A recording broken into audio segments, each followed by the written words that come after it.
చెప్పలేకపోయింది కదా. నాకై కదా రారాజు బిడ్డేవు ఇల్లాంటి జాగరగట్టే అల్లాగుట. చీచి కఠినాత్మ హరిశ్చంద్ర, నీవు నిక్కముగా కిరాతులకు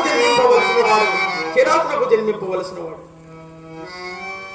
బ్రతికినంత వరకు దేవికా దాస్య దుఃఖము, నాకీ కాటి కాపర ఉద్యోగమును అవశ్యానుభవత్వములే కదా. అగటకట అగటకట మందభాగ్యుడనైన నా చిత్తమునకు శాంతి ఎప్పటికా ఇంకా శాంతిగాకేమున్నదిలే.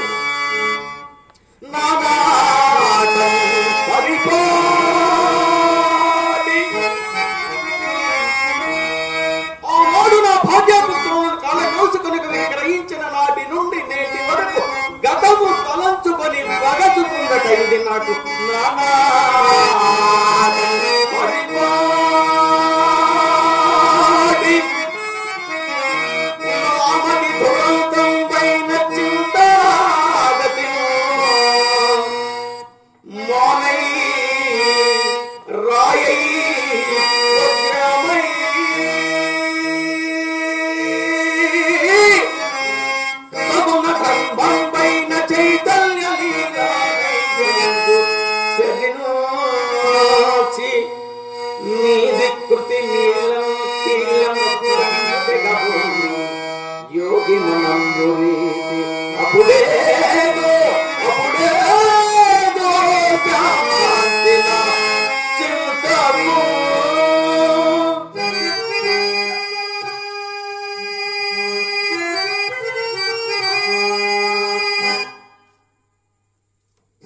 ఎక్కడి నుండి దీనారావు శ్రవణ గోచరముగుతున్నది.